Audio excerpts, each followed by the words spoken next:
بسم اللہ الرحمن الرحیم۔ اللہ تبارک و تعالیٰ کے بابرکت نام سے شروع جو مہربان نہایت رحم فرمانے والا ہے۔ ایم اشرف ٹی وی کے ناظرین، السلام علیکم ورحمۃ اللہ وبرکاتہ۔ ناظرین، آج ہم جس کا تذکرہ کرنے جا رہے ہیں وہ ہے قوم عاد کا بادشاہ جسے شداد کہا جاتا ہے۔ ناظرین، احقاف قوم عاد کا مسکن تھا۔ عربی میں ریت کے لمبے اور اونچے ٹیلوں کو حقف کہا جاتا ہے۔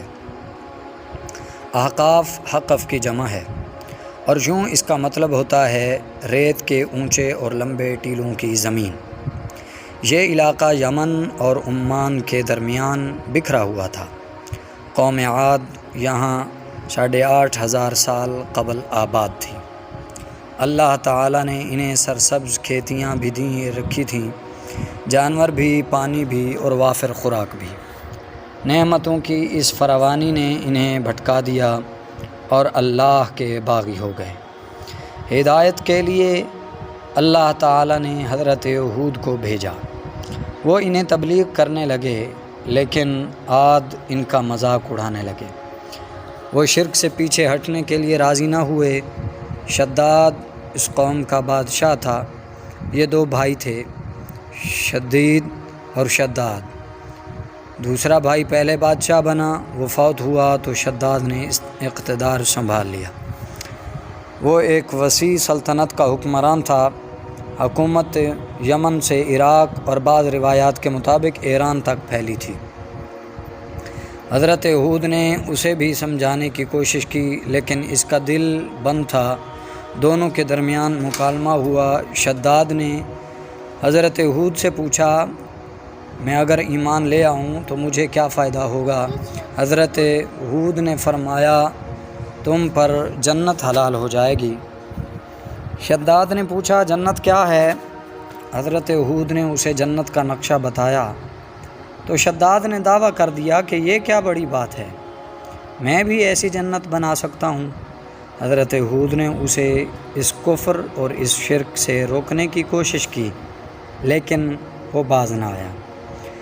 ناظرین، اس نے سلطنت کے تمام بڑے معمار مستری اکٹھے کیے اور احقاف میں ارم کے مقام پر 20 کوس لمبی اور چوڑی جنت بنوانا شروع کر دی۔ جنت میں سونے اور چاندی کی اینٹیں بھی لگائی گئیں اور جواہرات بھی لٹکائے گئے۔ اس نے شہد، دودھ اور پانی کی نہریں بھی رواں کر دی اور دنیا جہاں کے درخت، پودے اور پھول بھی لگوا دیے۔ قوم عاد بلند ستونوں پر محلات بنانے کی ماہر تھی۔ شداد کی ارم جنت میں یہ فن عروج پر تھا۔ ریت کے ٹیلوں کے درمیان بلند ستون تھے اور ان ستونوں پر سونے اور چاندی کی عمارتیں کھڑی تھیں۔ ناظرین، شداد نے فیصلہ کیا تھا وہ جنت کی تکمیل کے بعد اس میں قدم رکھے گا۔ معماروں نے جب اسے جنت کی تکمیل کی اطلاع دی تو وہ تیار ہوا، اپنی فوج لی اور جنت کی انسپیکشن کے لیے نکل کھڑا ہوا۔ وہ جنت کے دروازے پر پہنچا، گھوڑے سے نیچے اترنے لگا۔ ایک روایت کے مطابق ابھی اس کا ایک پاؤں زمین پر اور دوسرا گھوڑے کی رکاب پر تھا کہ ملک الموت آ گیا۔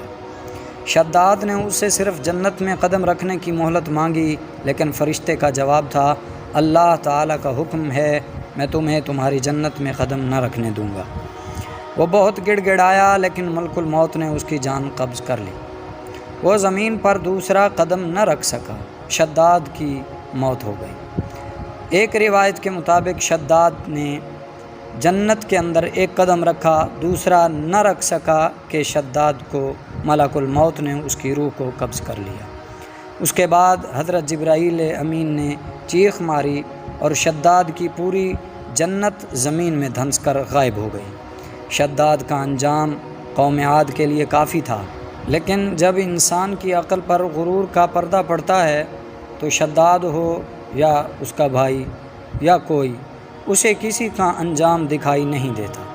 حضرت ہود قوم کو شداد کا انجام بتا بتا کر ڈراتے رہے، لیکن عاد نہ مانے، یہاں تک کہ وہ مایوس ہو گئے۔ اللہ تعالیٰ نے انہیں ساتھیوں کے ساتھ علاقے سے نکلنے کا حکم دے دیا اور وہ قوم کو آخری بار سمجھا کر احقاف سے نکل گئے۔ اللہ تعالیٰ نے ان کے بعد قوم عاد پر خوفناک آندھیاں مسلط کر دیں۔ وہ آندھیاں 7 راتیں اور 8 دن تک چلتی رہیں، یہاں تک کہ پوری قوم اپنے بلند ستونوں اور سونے اور چاندی کی عمارتوں سمیت زمین میں دفن ہو گئیں۔ قوم عاد کا نشان تک نہ رہا، پوری وادی ریت کے صحرا میں گم ہو گئی، پانی کے ذخیرے بچے اور نہ ہی درخت بچے، پودے بچے، نہ جانور بچے اور نہ ہی کھیتیاں، صرف ریت کے لمبے اور ٹیلے اونچے ٹیلے بچ گئے۔ قوم عاد کا یہ انجام اللہ تبارک و تعالیٰ نے